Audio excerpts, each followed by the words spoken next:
principais ou três que você deixaria de dica, assim, pra gente que está vivendo esse momento, está no primeiro ano dessa transformação? 2 ou 3 mensagens. A Edu, que vocês têm que ter é aquela que eu falei que é uma jornada muito bonita e muito desafiadora, né? Uma jornada. Toda jornada, assim, para quem faz trilha, por exemplo, ou para quem faz exercício, né? Você vai sentir dor, você vai ter dificuldade, mas depois você vai colher o fruto daquilo e vai falar, puxa vida, que bom que eu passei por aquela dificuldade, porque agora eu estou me sentindo muito melhor, ou eu consegui chegar num lugar incrível, né? É bela. Mas encarem os desafios, porque eles vão levar vocês mais fortes para o ponto de destino.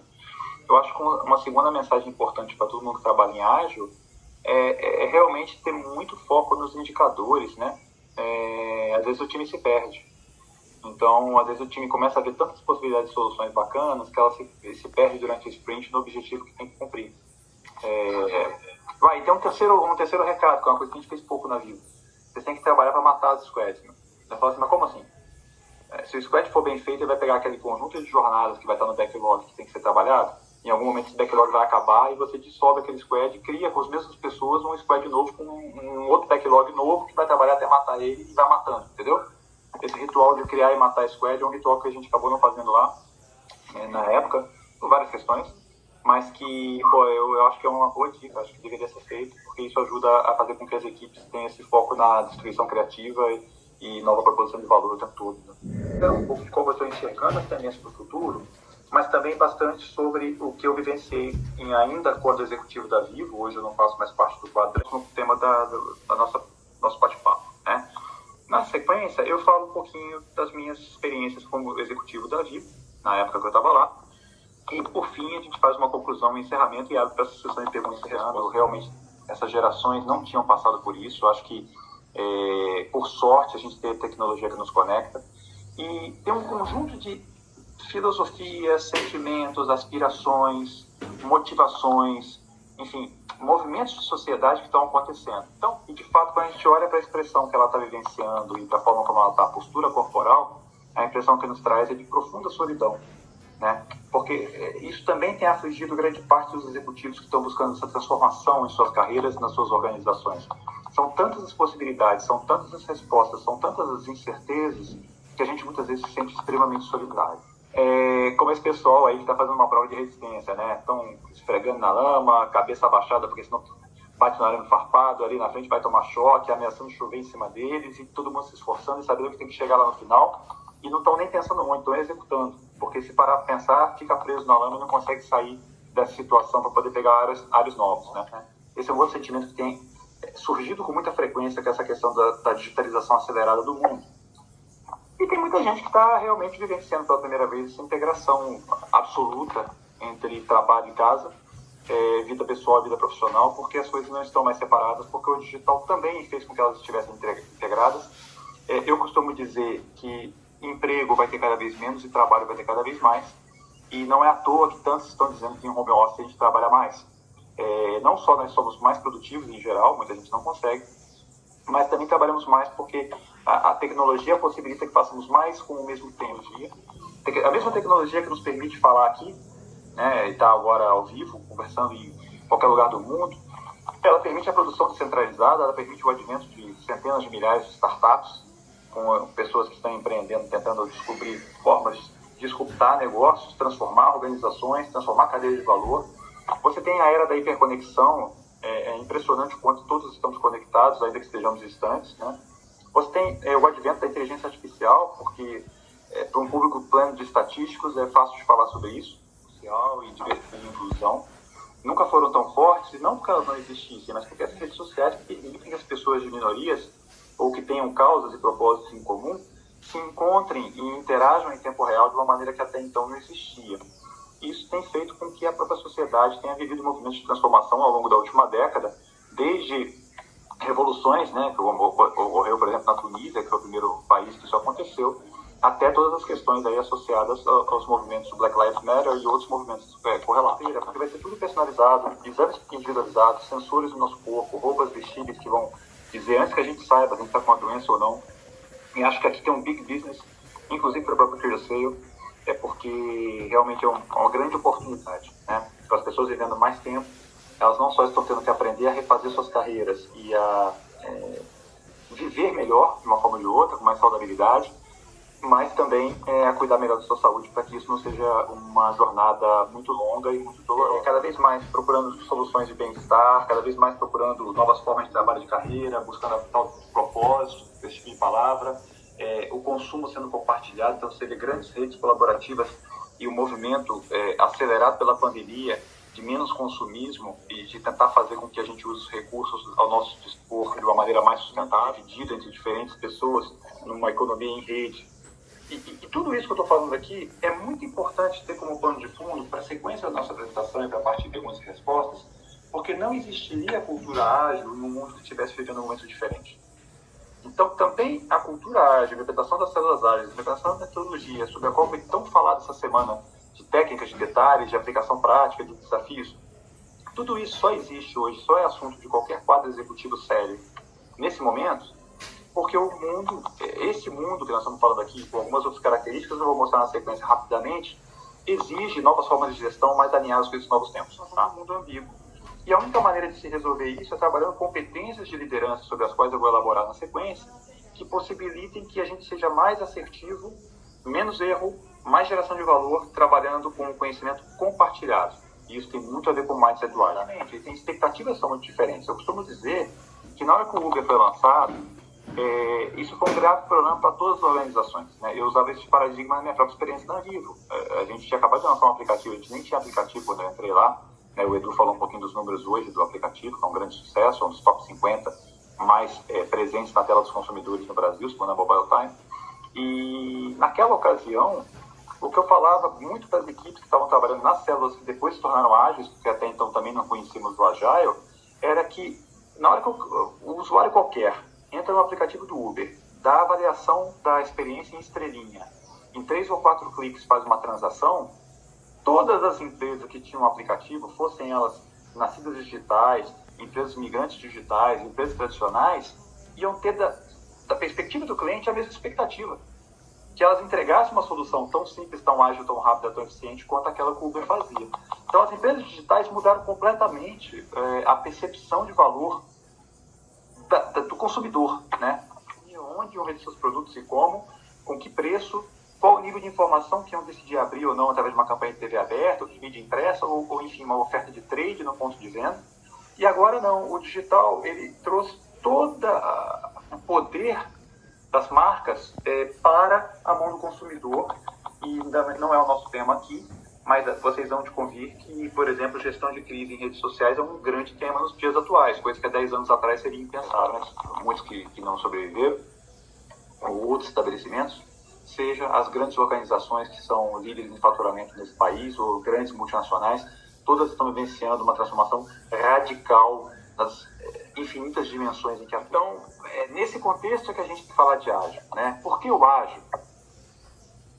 Primeiramente, esse mundo VUCA, ele demanda novos paradigmas de gestão, como eu tinha colocado.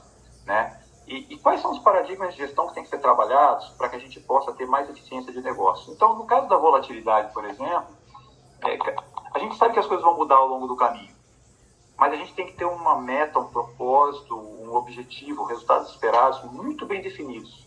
E isso não pode ficar variando o tempo todo. Você tem que adaptar, a jornada vai ser adaptável, mas você tem que ter uma aspiração bastante clara e, através dessa aspiração, fazer com que as equipes trabalhem coordenadamente, coletivamente, propondo formas adaptáveis, que vão mudar mais rápido, mas que tenham concretitude para chegar nesses resultados esperados. Né? Não tem outra alternativa. E tem que trabalhar em rede, porque nós estamos na era da informação. Às vezes, uma pessoa que está naquela célula, um designer, vai ter um ponto de vista que é muito mais importante do que um PO, que é muito mais importante do que um arquiteto funcional, que é uma pessoa de TI, e que vai poder contribuir, estando no grupo em tempo real, com um insight que vai fazer com que aquela solução atinja a real expectativa do cliente, ou o real valor proposto pelo produto, ou pelo serviço a ser oferecido. Tem que simplificar. Tudo que é complexo tem que ficar simples. Como fica simples? Poucas telas, poucos cliques, processos rápidos, processos instantâneos, co-criar com o usuário. Assim, um dos erros mais frequentes da minha carreira de executivo, de quase 25 anos aí que o Edu mencionou, era que a gente sempre achava que a gente sabia o que o usuário queria. E a beleza do ágil, junto com o design thinking, junto com as técnicas correlatas, é trazer para a mesa, antes de qualquer coisa sendo feita, no processo de ideação, no processo de prototipação, o feedback do cliente. Isso dá muito valor, isso traz muito resultado, acelera bastante a maneira de trabalhar e está perfeitamente alinhado com o mundo que vive em modo beta. Né? Você não pode mais tomar decisão só quem está em cima. As pessoas têm que tomar decisão também nas suas diferentes esferas de atuação da organização e tem que ter muita autonomia, o que o ágil também possibilita, porque muitas vezes você não pode dar autonomia total para quem está, às vezes é um analista, alguém que tem uma visão limitada do negócio, por razão da sua função. Você dá autonomia total pode prejudicar, às vezes, o próprio negócio. Mas na hora que você trabalha uma célula ágil, que tem objetivos de geração de valor para o cliente e de geração de valor para o acionista bem definidos, que tem as sprints bem definidas, que tem as entregas bem definidas, e que vai trabalhando em modo beta, fail fast, isso permite que todos, dentro daquele contexto, tenham enorme empoderamento, e esse empoderamento faz com que a ambiguidade se reduza muito. Nós estamos numa era em que nós estamos falando de competências completamente diferentes dos anos 90, quando eu comecei minha carreira, por exemplo, em que o importante era ser duro, era ser resistente, teimoso, 110% focado somente em resultado financeiro. Nós estamos agora, era uma era de autoritarismo, né? Agora nós estamos falando de uma era de confiança, transparência, humanismo, trabalho em equipe, propósito, colaboração, experimentação, empoderamento. E também nisso, o ágil tem um papel essencial, porque ele possibilita que cada membro daquela célula contribua com o seu melhor em prol daquele objetivo. E que cada célula dentro daquela tribo contribua com o seu melhor dentro daquele objetivo. E tudo isso juntos faz com que as pessoas trabalhem mais felizes, mais leves, mais empoderadas, se sentindo mais realizadas, e que a empresa capture valor para o seu cliente muito mais rápido e o cliente fica mais feliz. Então, você tem que trabalhar elementos que são mais visíveis, elementos que são menos visíveis. Em geral, tudo que é visível são símbolos que são menos poderosos e tudo que é intangível são símbolos mais poderosos, são alavancas mais poderosas, mas mais lentas de transformação. Então, a gente teve que constituir um conjunto de processos e ferramentas, um conjunto de práticas, um conjunto de princípios para o ágil da Vivo, naquela ocasião, valores a serem trabalhados e mindset. E essa cultura, esse mindset é o que perpetua todas as boas práticas, né? O nosso delivery model foi o ágil, a gente trabalhava, a gente trabalha com Scrum em alguns processos, com o próprio Lean, com o Safe, a gente trabalhou com diferentes disciplinas do ágil e fomos evoluindo nelas conforme as equipes iam ficando mais maduras, mais preparadas, e a gente ia construindo o jeito vivo de fazer o ágil, inteligência artificial e outras coisas que a empresa fez. Mas eles trazem 14, eu sugiro que busquem esse paper, é um paper que está público, é fácil de achar na internet, mas ele traz 14 alavancas de transformação, em 4 blocos: processo, pessoas e cultura. Então, autonomia e integração, habilidade e aprendizagem, cultura de inovação com governança, política de incentivos, tudo que a gente está falando aqui, né? Dados e tecnologia, gestão baseada em dados e fatos, uso dos dados, uso de tecnologia, integração entre TI e negócios, né? Investimento e mensuração, terceiro bloco. Então, tem que investir em todo o funil, em alguns momentos mais na parte de awareness, em outros momentos mais na parte de conversão, né? Tem que adaptar o orçamento rapidamente aos resultados obtidos, de preferência em tempo quase real. Tem que usar o canal digital para poder gerar vendas em outras ocasiões, em outros canais. Tecnologia, investimento e mensuração, que é o que normalmente a galera olha mais a fundo, e eu sei que vocês já estão em estágio mais avançado, é o bloco de jornada e experiência.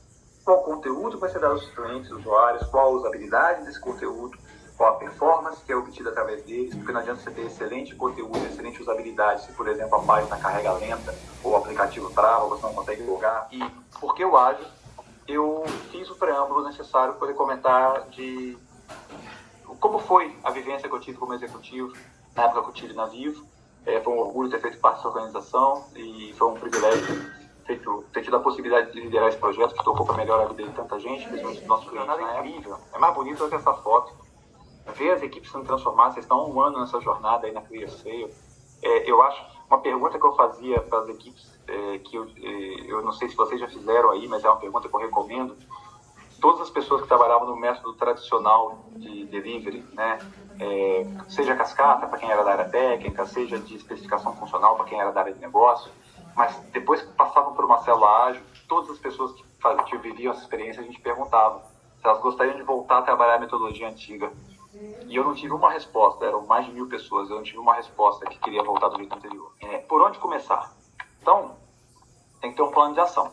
E o nosso plano de ação na época envolveu constituir um ambiente que pudesse servir, inclusive, de farol de referência para a organização. Tá? Até uma matéria bacana, Isso é Dinheiro, que saiu com muitos dados sobre o lugar, mas a gente pegou, enfim, a história é linda, eu posso explorar um pouco mais nas perguntas e respostas, mas basicamente a gente conseguiu aprovar em 2016 que fosse realizado o projeto de implementação da primeira célula ágil da Vivo. Hoje, assim, praticamente todas as áreas trabalham em ágil na Vivo. Eu sou o Dudu. Bem-vindo ao Vivo Digital Labs. Aqui a transformação digital já começou. Oiê, eu vim conhecer o Vivo Digital Labs. Rápida, com pouca burocracia e muita originalidade.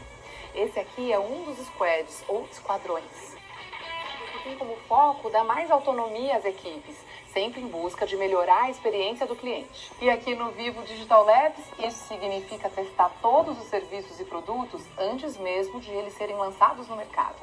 São as metodologias ágeis, né, de trabalho, ágil, desenvolvimento. A gente também usa uma abordagem de design thinking, que também é bem importante para acelerar essas entregas. E qual é a importância do Vivo Digital Labs para a contínua transformação digital da Vivo? O Digital Labs é um marco muito importante, porque esse tipo de ambiente de trabalho, mais acolhedor, mais integrado, sem barreiras, facilita muito o trabalho em equipe e o desenvolvimento desses projetos de uma maneira mais ágil, mais colaborativa. Muito legal, obrigada. Consumidor pessoa física móvel, que era linha de celular, tinha o B2C fixo, que era toda a parte de banda larga, TV por assinatura e telefonia fixa mesmo, né? O telefone que instalado na casa. A gente tinha todas as operações de B2B e tinha operação de atendimento, que de uma forma ou de outra refletia todas essas operações comerciais, mas que tinha algumas jornadas que eram específicas, né? E a gente foi pegando cada segmento de negócio e quantificou, como está aqui no quadro, né? A gente pegou uma jornada, então eu quero, por exemplo, obter minha fatura para poder pagar minha conta do mês. Essa é uma jornada X. A gente pegou o segmento A, B2C, móvel, pós-pago. Quantas interações aconteceram no mês referentes a pedido de fatura? Essas transações aconteceram por canais digitais ou por canais tradicionais? E a gente considerou naquela ocasião um canal tradicional, um canal telefônico, porque o cliente pegava o telefone para ligar e a gente queria migrar esse hábito para o digital, para o aplicativo, ou enfim. Agora tem o WhatsApp, tem várias outras ferramentas que a organização foi desenvolvendo, né, que oferece aos seus consumidores. Segmento B, cliente, pós-pago, controle. Quantas interações ou transações foram feitas em média pelos canais tradicionais ou pelos canais digitais? E fomos fazendo isso até mapear o total de transações daquela jornada. Por outro lado, isso foi aberto para cada jornada de cada processo, né? Então, o processo de fatura é um processo amplo, né? Obter informação de fatura para pagar é uma coisa, reclamar de fatura é outra, renegociar a fatura é outra, fazer débito automático é outra, botar a conta em fatura digital é outra. Então, tudo isso abria, jornada X, Y, Z. Diga. Só a tua tela não projetou para gente? Só uma interação com um cliente que queria falar com a marca, ou o cara ia na loja, ou ele ligava no call center, ou ele falava com um vendedor do porta a porta, enfim, um canal remoto. 85% era não digital. Para o cliente tem um potencial de eficiência melhor, né? Quais jornadas são mais fáceis de implementar e quais são mais difíceis? Quais a tecnologia está mais pronta, quais ela está menos pronta? Quais os sistemas possibilitam o digital já está preparado, quais ainda não estão muito longe? Então, priorizamos jornadas e fizemos muitos testes com o usuário para analisar os pontos iniciais, squads de faturas e pagamentos, squads de informação para o cliente. Eu quero informação de qual é o meu plano. Por incrível que pareça, é um dos grandes pontos de dor para o cliente de telefonia móvel. Grande parte do esforço era no H1, que é o horizonte incremental, é você defender o core business, fazer pequenas inovações que agregam valor rápido para o cliente, mas que ao longo do tempo, somadas, trazem uma transformação radical do negócio. Um pouco do que eu falei, né? Se 85% das transações na época eram por canais não digitais e depois de 2 anos passou a ser o contrário, certamente uma transação digital ela é mais barata do que uma transação no canal tradicional, né? E que já são o horizonte 3, já é de criar novas soluções, prospectar soluções de mercado anos antes delas aparecerem ou de estourarem, né? Mas principalmente eu acho que o mais legal do Digital Labs foi que ele virou um grande farol de transformação cultural para a empresa. Porque quando você tem um ambiente que as pessoas trabalham assim, e todo mundo via que elas trabalhavam melhores e mais felizes, o espaço era 100% aberto, a empresa acho que ainda tem essa política, pelo menos na época a gente recebia empresas de todo o mercado para conhecer, fazia muita troca, muita interação, os colaboradores de todas as áreas eram estimulados a passar por lá. Quando vinha algum colaborador novo de uma regional, ele fazia um tour no Labs, a gente já tinha um programa de receber visitas, né? Desde órgãos governamentais até colaboradores recém-entrantes na organização. Então, os rituais são absolutamente rígidos, eles têm que ser respeitados, né? A daily tem que acontecer, não tem muito esse tipo de questão, né? Mas com menos hierarquia, quebrando silo, baseado em dados, autonomia com responsabilidade, vamos fazer esses sprints rapidinho e erra rápido, corrige rápido e criando uma cultura digital, né? Que ajudou bastante o resultado da empresa. Durante o ano de 2019, 3 anos depois da gente construir as células ágeis na Vivo e fazer todo esse trabalho de canais digitais, a gente já tinha 73% de penetração do e-billing, tinha crescido 15% nesse ano, e nos anos anteriores muito mais que isso, né? O aplicativo tinha 16 milhões, agora tem 17 milhões de usuários, 30 anos, né? 26 anos. E alguém que ficou com um símbolo, conseguiu perpetuar esse símbolo de aguerrido, de valores positivos, de alguém que faz o que é necessário de uma maneira dedicada e comprometida para atingir uma vontade, uma missão, um propósito de vida, né? E essa frase dele é uma frase que eu realmente gostava de passar para minhas equipes na ocasião e gosto de compartilhar com todo mundo, eu queria trazer para vocês. Muitos já conhecem, mas eu acredito bastante nela. Eu acho que quando você tem muita meta, muita força, muita determinação, faz tudo com amor e fé em Deus, as coisas acontecem. E eu confesso que nessa jornada linda de transformação do ágil, não foram poucas as vezes em que esse pensamento foi o pensamento que me confortou numa dessas madrugadas que você mencionou, Edu, quando eu estava muito solitário e achava que nada ia dar certo. Era nesse tipo de inspiração que eu buscava fonte para vir no dia seguinte fazer ainda melhor e juntar as pessoas e a gente superar os desafios e conseguir atingir um resultado tão lindo quanto esse, que quando ele está concretizado é fácil de ver. Mas chegar lá é uma jornada bastante auspiciosa e que a gente pode compartilhar alguns elementos dependendo das perguntas que recebemos aqui. Pelo convite para estar aqui, que é uma grande honra, é um evento fantástico que vocês fizeram e eu estou muito feliz. Muito obrigado.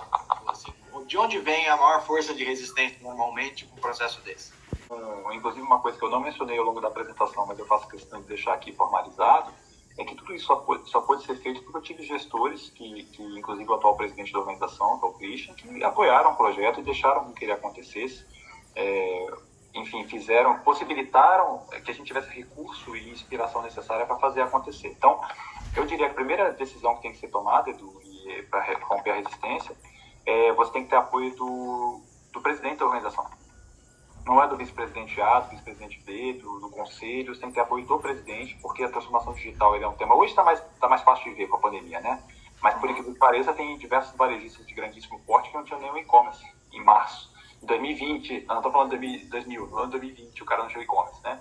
E, obviamente, sofreram muito mais na pandemia tentando restaurar os negócios do que aqueles que tinham, por exemplo, Pão de Açúcar ou, enfim, Magazine Luiza, empresas que já estavam mais preparadas para isso.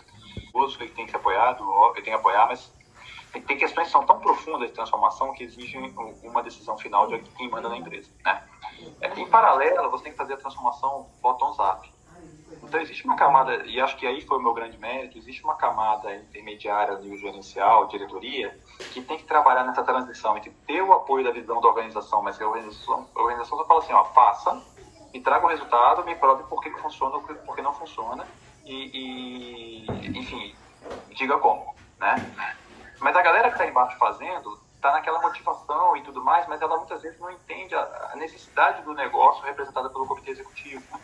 Então, você precisa ter uma camada de líderes como você, ou um pouco do papel que eu tive também, que faz essa tradução do que a alta gestão pensa e o que a operação dos canais, ou da transformação digital, ou dos squads, está operacionalizando, para garantir uma linguagem comum, e essa linguagem comum, com muito relatório, com muita comunicação, com muita fluidez e transparência, é aquilo que vai fazer com que o projeto rompa as barreiras culturais. Até só deixar de ressaltar, quando a cultura é sólida e forte, o terreno é muito mais fértil, né? E quando tem os valores, de fato, eu acho que é muito do que a gente está vivendo na Clear, assim, a cultura é forte, o terreno é fértil e tudo parece mais fácil. Fernando, uma pergunta bem... Demorei para fazer foi como é que eu procurei conduzir a transição, tá? Eu cuidava da operação e da transformação. Então, uma das recomendações que a gente teve na época do desenho estratégico do programa com uma consultoria que nos apoiou foi que a gente separasse desde o início as áreas de transformação das áreas de operação, tá? E eu fui muito resistente, eu mesmo, inclusive, fui resistente a isso. Primeiro porque eu liderava a área de operação também, né? Segundo porque numa empresa que ainda não se transformou, por mais que você acredite na visão que a transformação tem que ser feita, a transformação vai te dar um resultado de médio prazo, longo prazo, né? A gente olhar o resultado 2 anos depois e falar, olha que legal o resultado que conseguimos, é bom. Mas o que te sustenta no curto prazo, não só como executivo ou executiva, mas também em termos de resultado, é a operação. E por outro lado, a natureza de dia a dia de uma área operacional, ela é absolutamente diferente de uma área de transformação. Então, você tende a ter conflitos, e mesmo dentro do próprio time, as pessoas que estavam nas células operacionais, que ainda não se trabalhavam em squads, que a gente foi implantando os squads passo a passo, né? Você não pode tombar de uma vez. Então, pelo menos a gente, na época, não tombou de uma vez. Então, a gente criou um squad, 15 dias depois clonou, fizemos 2, passamos 2 meses trabalhando assim, aí depois fizemos 4, aí fomos, né? Até virar muitos, e aí quando a metodologia está adquirida, você tem as equipes já tendo quem capacite, você já tem diferentes agile coaches, e, enfim, aí fica mais fácil você escalar, né? Bastante sobre isso. Eu queria que você falasse um pouquinho das vantagens e desvantagens de ter um Labs nesse processo de inovação. Assim. Eu não vejo desvantagem não, cara. Eu só vejo vantagem. O que você tem que fazer é o seguinte, tem que ser Labs com cultura de Labs. Qualquer empresa que quiser fazer isso tem que pegar uma fração do seu orçamento, dedicar aquele tipo de experimentação, colocar pessoas que têm a cabeça para fazer isso, que conheçam do negócio, mas que não estejam 100% vinculados à necessidade de curtíssimo prazo do negócio, né? Porque também não adianta o cara não ter zero ligação com o negócio e ficar pirando soluções digitais, né? Isso não resolve a vida de ninguém. Mas essa equipe tem que ter um pouco de paz, de espírito e liberdade para, de fato, inovar e pensar em alguma coisa que vá lá na frente fazer a diferença. Não tem como, vai ser. E eu mesmo, muitas vezes, ficava num dilema interno, porque eu até chegava a ser duro com esse time, tinha pessoas do time que ficavam com medo de falar comigo, porque eu tinha que fazer o papel, muitas vezes, da famosa expressão de advogado do diabo, né? Eu era alguém que ia fazer o papel da resistência que eu poderia encontrar fora do Labs para poder botar a produção o produto ou o serviço concebido em produção, mas você tem que dar liberdade para essa área, de fato, criar dentro de um limite, né? Estabeleça as regras. Então, fala assim, o Labs tem o propósito de criar soluções usando tecnologias quaisquer, mas com esse propósito. Do mercado e uma excelente experiência para o seu cliente. Somos a ClearSale, líder em soluções antifraude e pioneiros no mapeamento do comportamento e reputação do consumidor digital. Ações do e-commerce, ajudamos o mercado financeiro a tomar comunicações e vendas diretas e seguros com os melhores índices de confiabilidade. Promover uma relação de confiança entre empresas e seus consumidores. Faça como as maiores empresas do Brasil e conte com a gente. ClearSale.